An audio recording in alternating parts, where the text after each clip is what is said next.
आज हमारे सामने डिप्लोमा इन कंप्यूटर एप्लीकेशन के कुछ नोट्स हैं और इनके ज़रिए हम एक बहुत ही हम सबके जाने पहचाने प्रोग्राम एमएस पेंट की एक विस्तृत पड़ताल करेंगे। चलिए देखते हैं कि इसके अलग-अलग मेन्यू में क्या-क्या छिपा है। बिल्कुल। ये एक कह सकते हैं व्यवस्थित दौरा होगा। हम फाइल मेनू से शुरू करेंगे, फिर होम मेनू और उसके बाद व्यू मेनू तक जाएंगे और हर एक ऑप्शन और टूल के काम को ठीक वैसे ही समझेंगे जैसा इन नोट्स में बताया गया है। ठीक है, तो सबसे पहले है फाइल मेन्यू। इसमें पहला विकल्प है न्यू का। हाँ, इसका इस्तेमाल एमएस पेंट में एक नया एकदम खाली पेज खोलने के लिए किया जाता है। अगला है ओपन। जैसा कि नाम से ही पता चलता है, ये पहले से सेव की हुई किसी भी फाइल को खोलने के काम आता है। अच्छा, अब आते हैं सेव और सेव एज पर। ये दोनों लगते तो एक जैसे हैं, पर इनमें एक बहुत जरूरी अंतर है ना? हाँ बिल्कुल। यहाँ समझने वाली बात ये है कि सेव का इस्तेमाल करंट डॉक्यूमेंट को, मतलब जिस पर आप काम कर रहे हैं, उसे सुरक्षित करने के लिए होता है, जबकि सेव एज का इस्तेमाल किसी भी डॉक्यूमेंट को दोबारा किसी दूसरे नाम से सेव करने के लिए किया जाता है, ताकि उसे फिर से एक नई फाइल बनाना जा सके। एग्जैक्टली। इसके बाद है प्रिंट का विकल्प। इसका उपयोग एमएस पेंट में बनाए गए किसी भी डॉक्यूमेंट को प्रिंटर से प्रिंट करने के लिए होता है। फ्रॉम स्कैनर और कैमरा। ये एक दिलचस्प ऑप्शन लगता है। हाँ, इसके माध्यम से आप स्कैनर या कैमरा से किसी भी ऑब्जेक्ट को सीधे एमएस पेंट में इंपोर्ट कर सकते हैं। और सेंड इन ईमेल। यह विकल्प आपकी बनाई गई फाइल को ईमेल में एक अटैचमेंट के तौर पर भेजने की सुविधा देता है।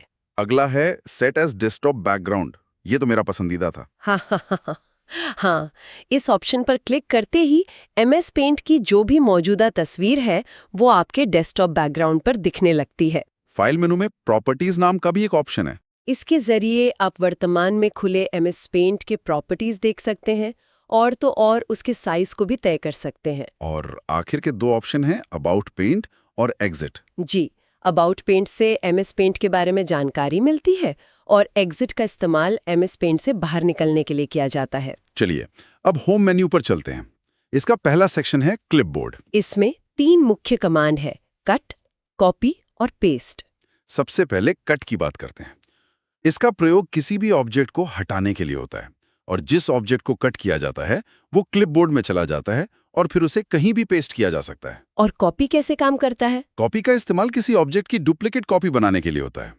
जिस ऑब्जेक्ट को कॉपी किया जाता है वो भी क्लिपबोर्ड में चला जाता है और फिर जितनी बार उसे पेस्ट करेंगे उतनी बार उसकी डुप्लीकेट कॉपी बनती जाएगी। बिल्कुल। तो इसका मतलब ये हुआ कि पेस्ट इन दोनों के साथ ही काम करता है।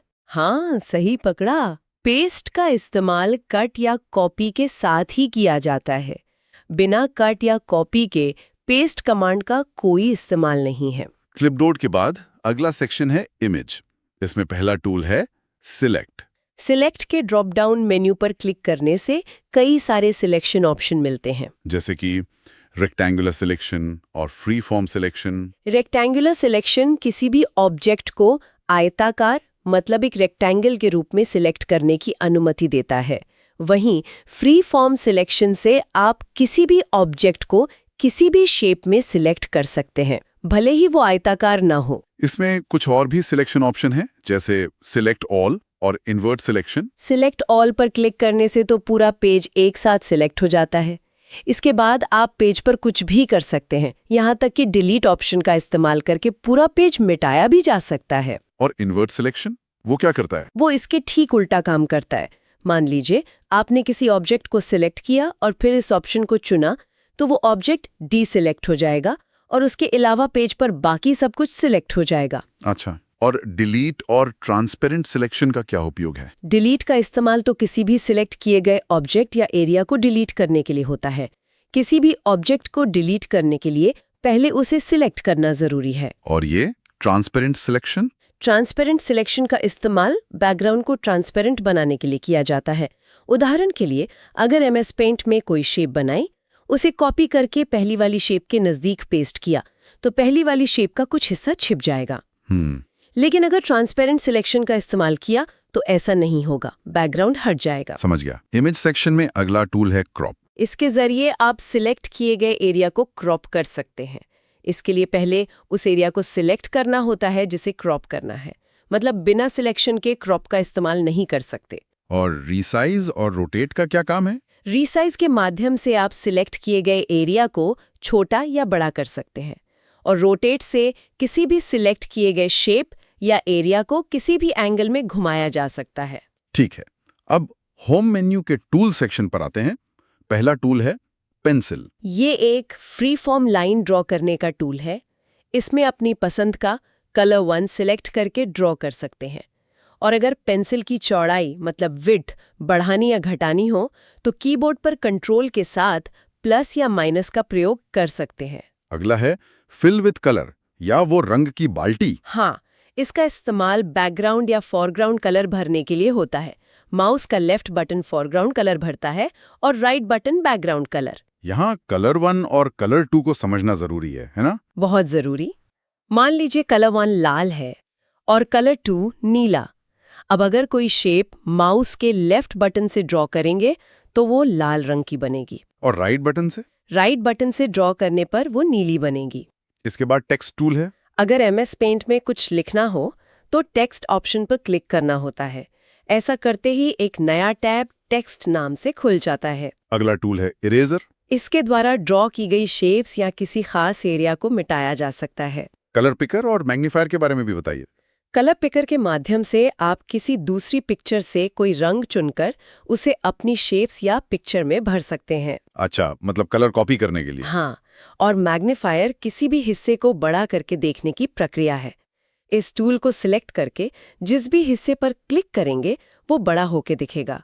लेफ्ट बटन जूम इन करता है और राइट बटन जूम आउट। अब बात करते हैं शेप सेक्शन की। फिल के विकल्प भी हैं।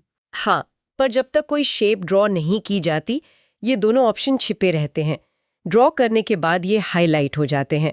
आउटलाइन से शेप की बाहरी लाइन का रंग और स्टाइल बदला जा सकता है। और फिल से शेप के अंदर का रंग भरा जा सकता है। यहाँ भी कई स्टाइल दिए गए हैं जैसे कि सॉलिड कलर, क्रेयॉन, ऑयल वगैरह। फिल करने के लिए रंग का क्या नियम है? फिल करने के लिए कलर 2 का इस्तेमाल करना होता है, यानी पहले कलर 2 चुनना होगा तभी वो रंग शेप के अंदर भरेगा। आखिर में साइज का ऑप्शन है। इसकी मदद से ड्रॉ की गई किसी भी शेप की आउटलाइन को मोटा या पतला कर सकते हैं। इसका असर पेंसिल टूल पर भी होता है।